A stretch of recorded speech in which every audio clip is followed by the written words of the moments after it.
Welcome to On the Brink with Andi Simon. It's so good to have you here, whether you're watching our video or listening to the podcast. It's always a pleasure to have our audience come so that we can help you get off the brink. And remember, our job is to help you see, feel, and think in new ways, and the times they are changing. So, how are you going to thrive in these fast changing times? I have with us today Dr. Chris Fuzie, and he has a new book out that's really going to be interesting to you called Liminal Space. It's a different way of approaching leadership and followership. I'll let him tell you about it in a moment, but let me give you his bio so you have a beginning of a sense of who he is and what he's done. Dr. Chris Fuzie is the owner and CEO of CMF Leadership Consulting. Chris is a leaderologist and president-elect of the National Leaderology Association, and he's going to tell you about this new organization that's coming together to help pick out good leader instructors and begin to develop the consultancies that do it. Now, remember, I have 3 leadership academies, and I've been doing one for 6 years and another for 7 years, and I have really developed them without a whole lot of leaderology. So I'm anxious to hear what this means and how it works. Dr. Fuzie holds a Doctor of Education, a Master's and a Bachelor's all in Organizational Leadership, and has graduate certificates in Human Resources and Criminal Justice Education. He's been a developer, a trainer, a consultant for leadership of public, private, and nonprofit organizations since 2010, when he honorably retired from the Modesto Police Department as the Assistant Division Commander for Investigations after 28 years of public service. Oh my goodness. That was a long time of small changes, perhaps, into a time of fast moving changes. Right. Wow. Chris, may I call you Chris? Yes, just Chris, please. And I know you can't write me a prescription either. Right? Dr. Simon and Dr. Chris, we want to introduce you more to the audience so that we can put your book into the right context. Who Okay. are you? What was your journey all about? Share with our Uh, listeners. yeah, my journey started as a police officer. I won't go into the whole grew up where, that kind of thing, but my journey started as a police officer and having experienced different types of leadership as a police officer. About halfway through my career, I was sitting in briefing one night and thinking about a couple of my friends had gotten hurt and a few people had to retire, and so it's like, oh man, what's my plan? As a cop, you always go into things with a backup plan, right? So what's my plan if I get hurt? And then the lieutenant sitting way up at the front of the room, old crusty cops like me were sitting in the back, and he kind of leans to one side and he says, for those of you who are thinking about you promoting in your career, you need to think about your education. And it was like he shot a bullet right into my brain and made it bounce around. It kept bouncing around, and so I went back to school. And I say before I went back to school, I just had a PhD, public high school diploma, right? And you can be very successful and do a very good job all the way up to chief of police with a high school diploma in police work. But so I thought, if I can't be police work, then what do I do? So I looked at this org leadership stuff, and I was hooked. After I started the bachelor degree, I started the master's degree, and then I got the graduate certificate, and it was great. Um, and then I retired. The financial crisis of 2008, whatever.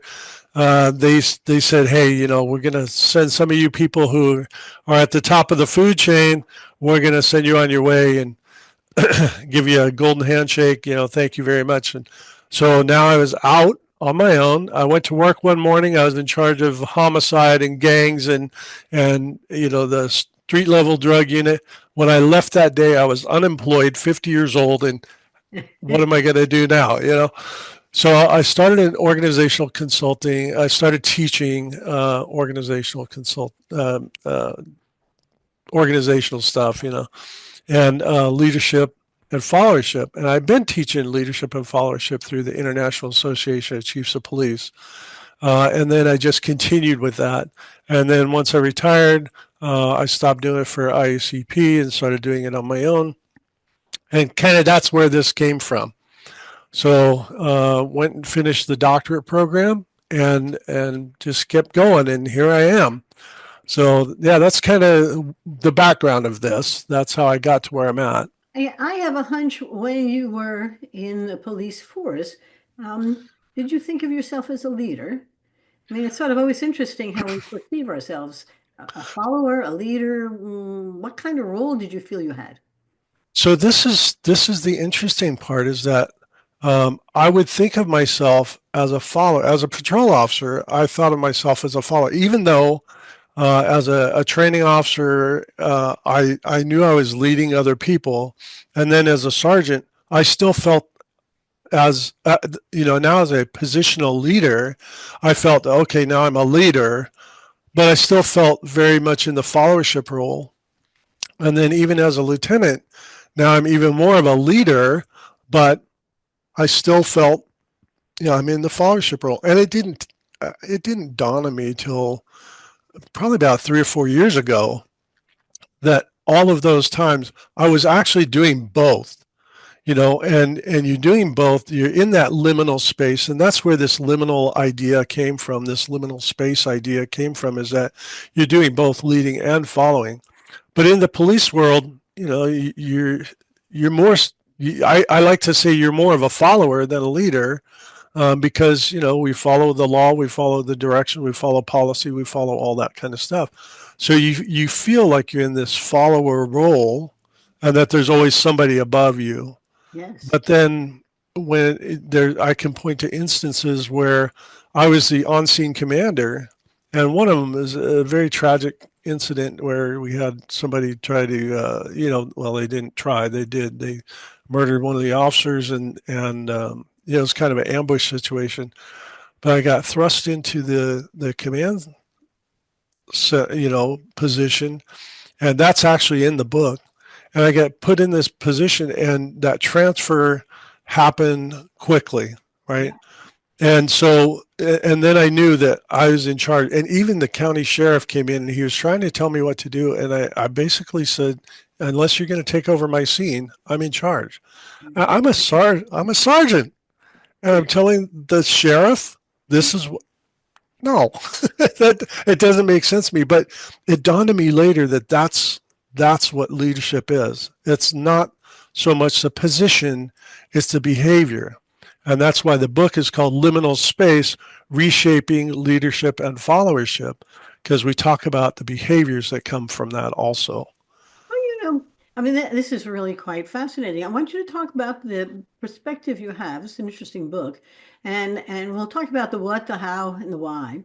But then I also want to talk about it in the context of traditional literature about different Mhm. styles of leaders, the kind of cultures that they have to lead in, and it's really a deep and important question that you're raising. But let's stay on liminal space. What is that about? How did you begin to try and make sense out of this fluidity that you had? And it sounds like it was a very fluid, I'll move here and I'm a leader and here I'm a follower, and it's okay Right. to be both. Please. Yeah.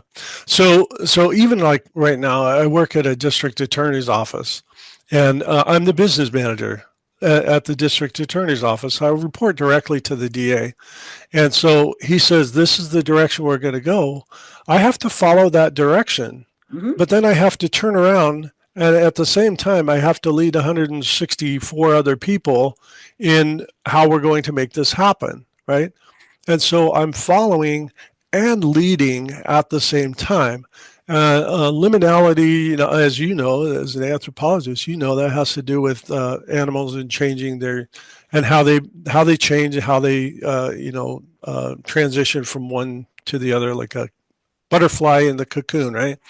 So, but in a liminal space, what I'm talking about in that context is that not only are you leading, but you're following at the same time. So my action as a follower to the DA is at the same time, it's simultaneously an action of leading to the people behind me. Yeah. And so when we talk about that liminal space, now the position isn't as important. The position takes a backseat to the behaviors that I have to do. Because let's just pick a behavior. Honest, right? So being honest, whether I'm being honest as a follower or I'm being honest as a leader, it really doesn't matter because the behavior of being honest is what's important. Yep. So this liminal space, and almost anybody that leads and follows, so any middle manager, any supervisor, a lead. So I look back at my career as an officer, as a police officer, when I was training brand new police officers as a field training officer. I'm a leader of one. But Yep. that one is so important that I get that person up to speed and I teach them the right way and I teach them how to do things. And then I became a sergeant. Now I'm a leader of about 7 or 8, but it's still, I'm still following the direction of the lieutenant and the captain and the chief. And, so I started looking at this about 5 or 6 years ago. And in 2019, we went to the first global followership conference, and I spoke about this in the first global followership Oh, conference. interesting. A global followership conference. I never knew about that. Wow. Yes, It's been fascinating. yeah, and there's one coming up this year. Uh-huh. Let's see, in Claremont, California. So yeah, May 28th through 30th. I'll take me. So, oh yeah, so and yeah, spread the word, please. I mean, if people want to go and learn about followership and how followership is such a part of leadership, an Yes. integral part that you can't have one without the other, right? So yeah, and then last year I spoke at the same conference about these concepts in the book at the Global Followership Conference, and that one was in Glasgow, Scotland. That was just such an incredible time. But anyway, so you think about this liminal space, and that's what we're talking about, is that leading and following simultaneously. And most people don't realize it until they stop. It's kind of like breathing. You don't think about your breathing until you have to think about your breathing. You know, Well, and so Chris, this is really quite fascinating. I want to go down a little bit further in terms of, because like you had said, it's not hard for people to be preaching about what good leadership is, and whether you're a command and control leader, an entrepreneurial one, or market driven, or a collaborative one. I mean, there are different styles of leading, but they rarely talk about the other side, which was what kind of follower are we, and how do we right, make sure that the job we have to get done will get done with others. And I can't do it alone. If I'm a soloist, it's not easy to get things accomplished.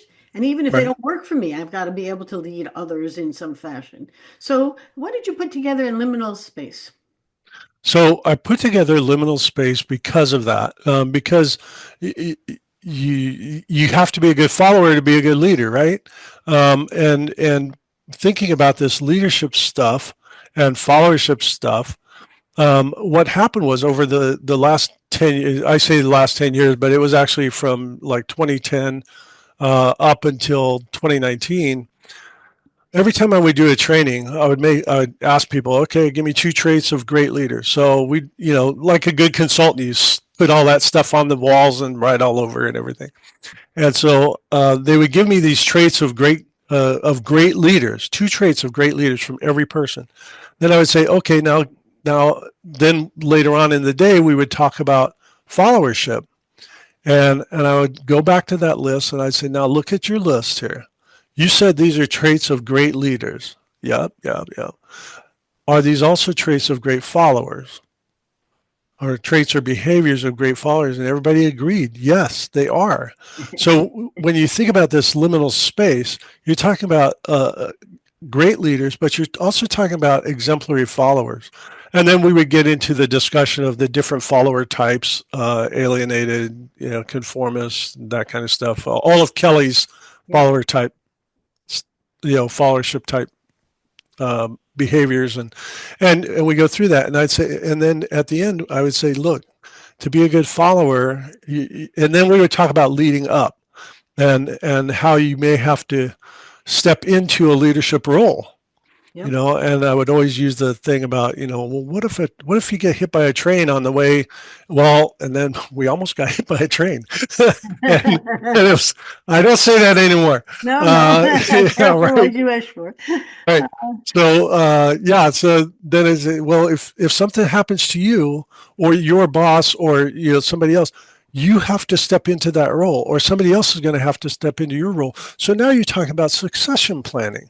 Yep. So this liminal space kind of bleeds into succession planning. It bleeds into hierarchical structure. What kind of structure do you have in your organization? So liminal space, once you start thinking about it in those terms, that's why I wrote this book. And I wanted it to be fictional, parable kind of book. But in the end of the book, the chapter 10 actually has ways that you can implement every bit of this that's discussed in the book. So Okay. I want to So, make it a go ahead. useful project. Well, it's not abstract or esoteric. It's very concrete, and your the basis for it is very real. I think it's a really different and interesting approach, so that they aren't separate. That's one system. Call it Mhm. whatever you like, a club or an organization or a police department or whatever. And people have to get things done, sometimes by following and sometimes by leading others. But it isn't an either or. You flow in and out as if it's an amoeba. You just keep changing the role you're playing, and you need to know to play them really well, don't you? Yeah, yeah, you're part of the process. We talk about the leadership process, and a lot of leadership uh, um, literature, uh, all of that. I'm talking about the literature, the surveys, all the stuff you find on Google. A lot of that has to do with the position of being a leader Yeah. and the position of being a follower. Well, if you take those, if you think of it more as a process where you have to have a leader, a follower, and a situational context Yeah. to deal with, you can't do anything without one of those three. You take away the leader, now you just have a follower and a situation. You take away the follower, now you just have a leader and a situation. You take away the situation, you have two people standing there with nothing to do, Mhm. right? And so you have to think about this in the process. So that's where this and I talk about somebody's in that process. It was one person who has to lead and follow simultaneously, and that's where this liminal space comes in, is that you are doing both leading and following. You still have a leader, you still have a follower, but the behavior now is what becomes important and not the position. Yeah. So it's the behavior within the process. Well, I think it's really fascinating. How does somebody take your ideas and try to implement them? Like I said in the back of the book, it has it right there. I know. It's What do you it's have back there? Mary's memos, and it has how to create a tessellations of behavior. It talks about how you can look at your liminal space and your liminal positions and identify the behaviors that you want at the three different levels of an organization: the strategic, the tactical, and the operational level in the organization. And it uses what's called tessellations of behaviors. And so you have a triangle for the upper level, for the strategic level, three overriding or overarching behaviors you want in your entire organization. And then in the middle management or tactical area, you have four behaviors. And those four behaviors are four behaviors that you want within your middle management and throughout the whole middle management. And then at the operational level, you have the hexagon or the six behaviors, six core behaviors that you want everybody. So let's use teachable as a behavior, right? Hmm? So now we know what we can define it. If we pick the behaviors, we can define them. And once you define it, then you can teach it. And once you teach it, you can have it repeated and it can be evaluated. Yeah. What better way to have evaluations but on core behaviors that people are supposed to do within the organization? Hmm? Now, for the six behaviors, can you suggest to us what they represent? Well, it depending on the organization. So the six behaviors are operational behaviors. So, I have a list of 86 behaviors, and those 86 behaviors come from that training that I did, where the lists that we made. Yep. Well, what I did was I kept track of those lists, and then I boiled it down to 86 basic Wow. behaviors that people use, and that say these are the 86 behaviors of great leaders and followers and exemplary followers, and that's the list that I use Right on. for people to say, hey, here's a good behavior. Now let's define it. What is it? What is what is you know I don't know. Pick any behavior really. What does integrity mean to this organization? And Yeah. what does integrity mean, in our setting? And so you could use that, and it applies in every organization: public, private, profit, nonprofit, doesn't Well, matter. the interesting part is you don't define it, you define the category, and they can define it that's relevant for whether they're not for profit or for profit or a manufacturing or whatever. Correct. It's Right. it's so cool. You are starting to implement it in the district attorney's office. How's that going? It's going really well. We've done it with our clerical unit, and our clerical unit we keep referring back to those 6 behaviors, and it's hanging in the clerical manager's office. The list that we wrote out is hanging in her office, and when it comes up to a problem or an issue, it's how does it fit with these 6, right? How And that's interesting. yeah, and that's what we're using. Has it cut down on the, I'll call it the internecine warfare that often develops among the folks in a clerical office, where the Right. battles are endless and the purpose is meaningless? But well, often that Yeah. happens. Yeah, and the different supervisors are aware of how what it means. They've all agreed on what it means, so they defined it. We all agree on what it means, and so if there's an issue or a question, look, this is what we agreed on. We said this, and Yeah. we have it written right on there. So it's kind of cool because you have this you can go back to and try and solve any kind of problems or do some kind of mentoring coaching with people. I think it's wonderful. Well, I know that you're very involved in this association. How important is this for the implementation of this? Is this something that everyone has embraced? Well, which one? The DA's office? Yes. Nope, nope, the DA Oh, talk about it, but you're a National Leaderology Association. okay. So the National Leaderology Association is separate and I know. distinct from. So as a nonprofit, our goal there at the National Leaderology Association is to support and forward the science of leadership, which includes followership. Yep. I don't know why I always feel obligated to say that, which includes followership. Um, but the scientific study of leadership, the liminal space, um, the way I use that in liminal space, I don't push in the leaderology because everybody that's there is in and of their own right. Yep. They are yeah, they're a scientist of, and so that's let them study their part of science, the leadership science. I'm curious how they're doing it in a scientific way. Are they having double blind studies? Are they having, is it quantitative or qualitative? Or it's an interesting opportunity to study how people lead and others follow systematically. What are they doing? Well, in the National Leaderology Association, we're not supporting specific Hmm. initiatives as far as leadership and followership.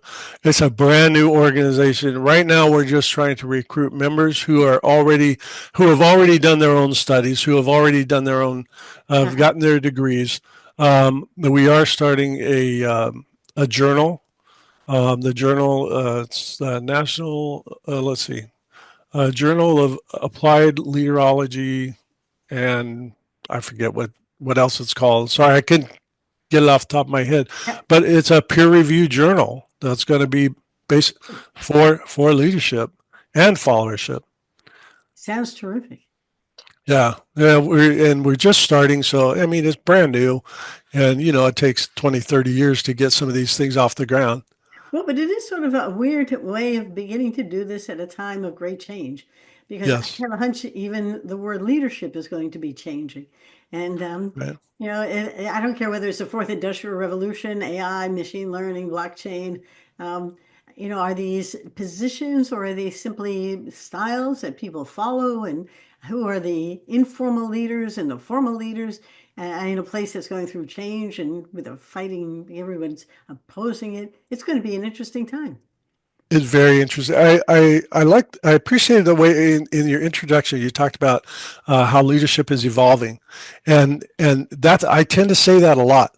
You know, if you look at any of my LinkedIn posts, a lot of them will say leadership is changing. Leadership and followership are evolving. Yeah, That's what's happening. yeah. And as we go to the AI, we still have to focus on people.